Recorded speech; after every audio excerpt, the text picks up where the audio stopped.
Buenos días, mis queridos amigos. Estamos en un sitio diferente al de siempre. Estos últimos días estuvimos visitando ciudades espectaculares, así medias abandonadas, con misterio. Pero esta vez hemos visitado y estamos en el Capitolio.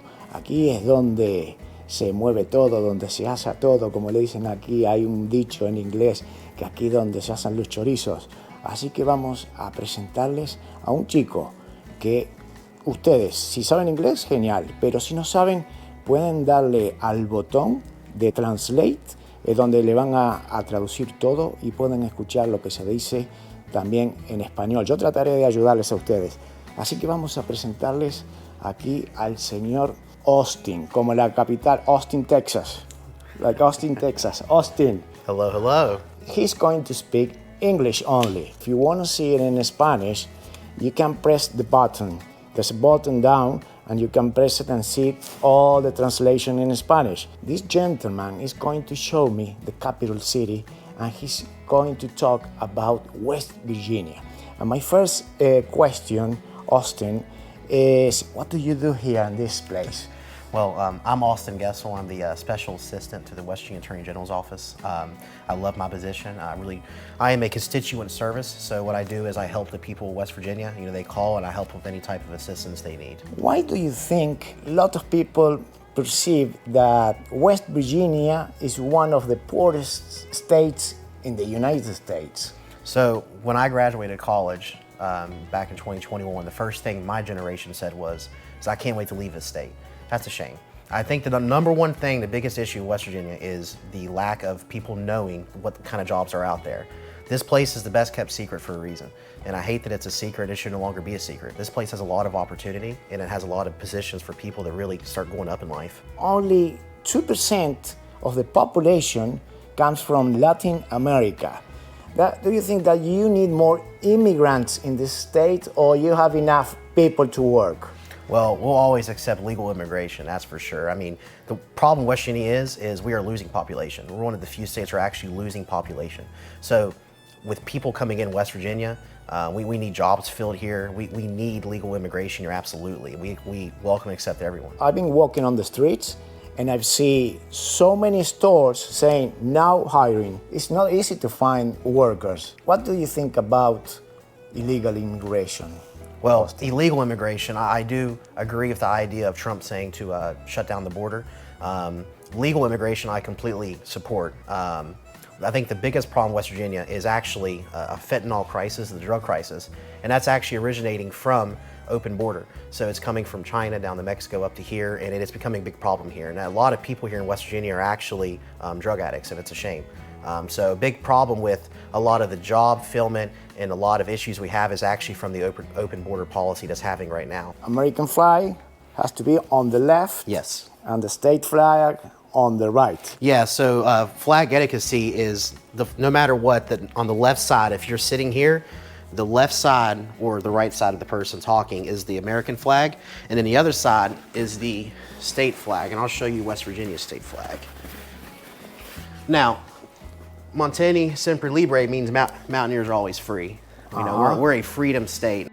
Estaba paseando aquí por los halls del Capitolio y he visto que hay unos dibujos aquí de unos niños, que estos dibujos es lo que está haciendo el gobierno de aquí, del Estado, para acabar con el opio, poner, digamos, en la mentalidad de los niños de que el uso de los opioides es maligno para ellos. Por eso han hecho aquí un concurso de dibujos y están muy bonitos, de verdad.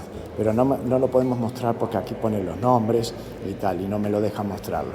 Bueno, mis amigos, ahora vamos a comenzar un video con la guía de aquí del Capitolio. Ella se llama Amber. Lo va a hacer en inglés, ya lo saben. Ustedes tienen ahí el botón donde pueden apretar y hacer la traducción simultánea si no entienden inglés. Amber, we can start now. Okay, hello. So my name is Amber. I'm going to be your tour guide today. And I always like to start the tour right here in the Rotunda area, because if you look around, we're underneath the gold dome right now. So if you look all the way up there on the inner rotunda, we have some of our gold leaf. And of course we have a really big chandelier. Now that chandelier weighs about 2 tons, so it's over 4,000 pounds. And I always tell people, instead of looking up, you can actually just look at the floor here, because this white circle shows you how big that chandelier is, since it fits just inside that white circle. Now, if you notice, we do have some scaffolding up right now. That's because we're working on putting up murals in our dome. So we started to build this building in 1924. We finished it in 1932. It took us about 8 years to finish building this building, and we had $9.5 million. But the Great Depression happened in the middle of all that. So we had all the money to build this building, but no leftover funds for paintings and murals and stuff like that. So what you're seeing right now, we added these 4 this past summer, and we're working on putting up 4 more murals. So you see different scenes from around West Virginia through here. Like what you're looking at right now, that's Harper's Ferry. So when you're hearing about John Brown raid happening, it happened in Harper's Ferry, so it is a historic town here in West Virginia.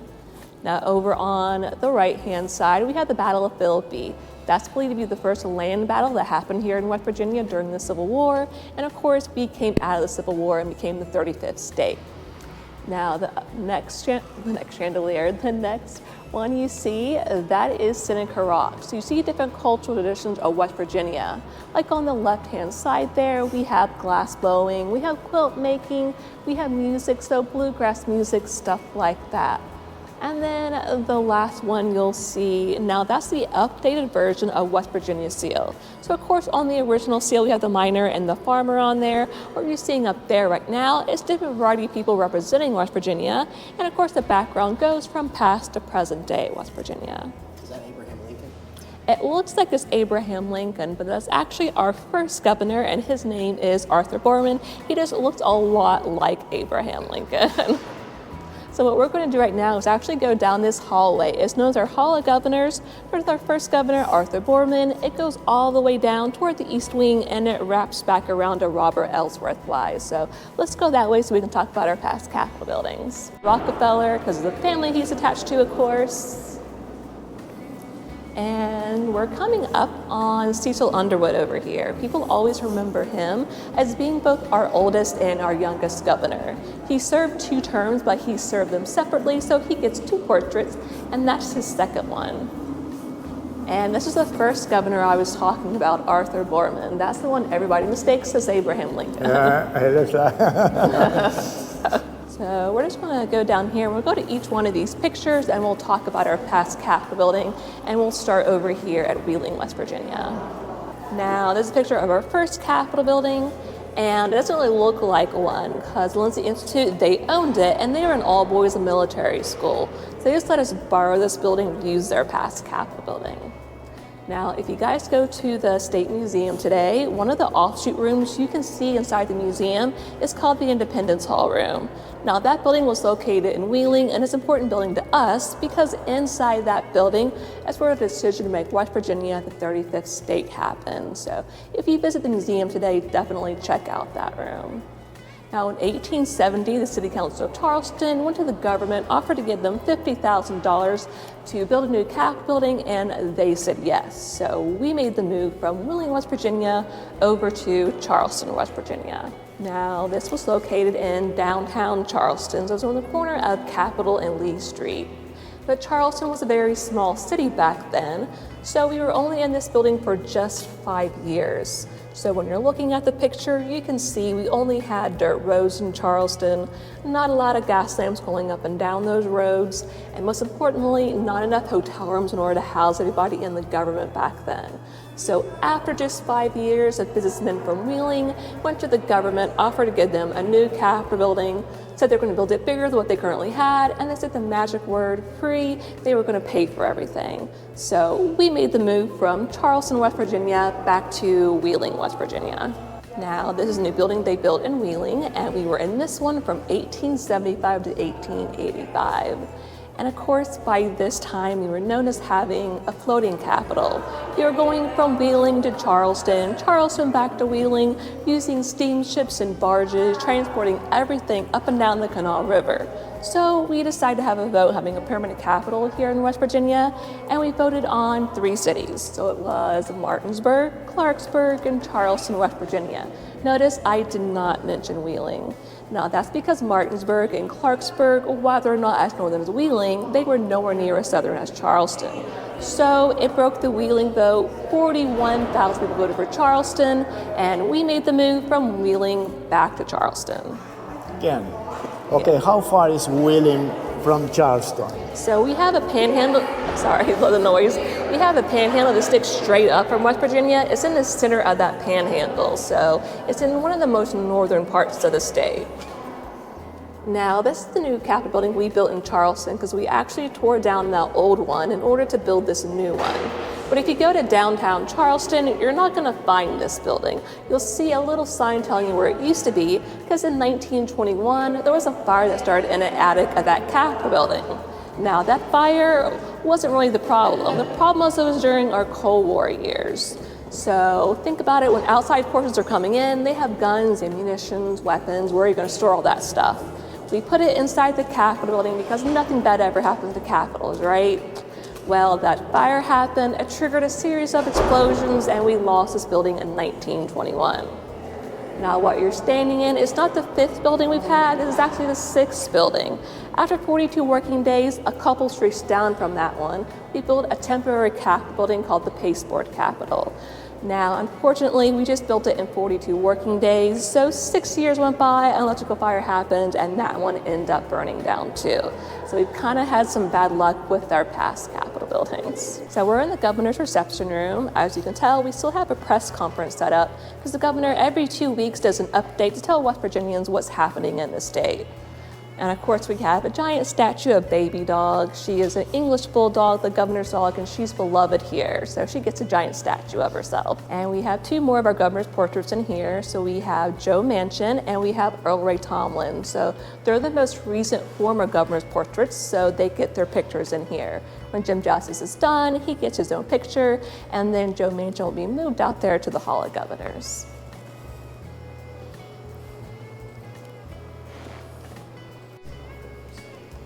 Taking the stairs, because you see the past members of the Senate through here.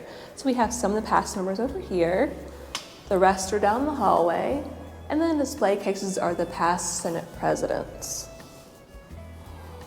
Now, some of the pictures behind you will look a little different from the rest of them because, like I said, we did have that fire in that Charleston Capitol. So we lost a lot of important documents and pictures in that fire. So what you're seeing is the stuff people found in their homes, and they donated copies to us. So you can kind of see the style start to change throughout the decades here.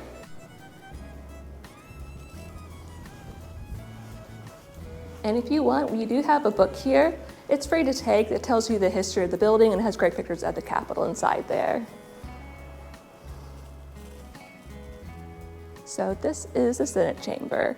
Now it's empty right now because we only have a part-time legislative session. So our session starts in mid-January, it goes to February, and then it ends in mid-March. Throughout the rest of the year, we'll have our scheduled interim sessions, but they only come back, both the Senate and the House of Delegates, if the governor calls special sessions. Now, those are just about 3 days, so Sunday, Monday, and Tuesdays, and usually 2 or 3 special sessions will be called throughout the year. And when that happens, that's when you can sit in the galleries. So we have 2 galleries on the side where the public can sit, and another one right behind us. Now they're bordered more by our rosettes in here, only the ones on the outside are the plaster ones, and these are the wood ones. And you see the original coloring of the building with these. So light pinks, light blues, the beiges are original coloring of the building. The red wasn't added to the 1990s. Bueno, por lo que he entendido que aquí funcionan solamente en enero y marzo. Pero claro, ¿qué pasa el resto del año? So what happened the rest of the year? Nobody works here. Yeah, so when they're not here, they have the regular jobs they go back home to. So this is technically their second jobs. And we have it that way when they go back home. They're actually working in their communities, so they know the issues that the people in their communities are facing. So when they come back here and they start to make bills and bills become laws, they actually know what they're doing and what the people in their communities really need. So it kind of works best to have it that way here in West Virginia, to only be here for 60 days out of the year. And when you look directly below the clock, we have our West Virginia seals. So that's where you'll get the miner and the farmer on there, and the Latin underneath just stands for mountaineers are always free. So kind of a West Virginia motto. And the chandelier comes from Czech Republic. Yes, so You see, that's... they have the exact same chandelier, and we have about 144 lights on there, and of course there's another one from the Czech Republic.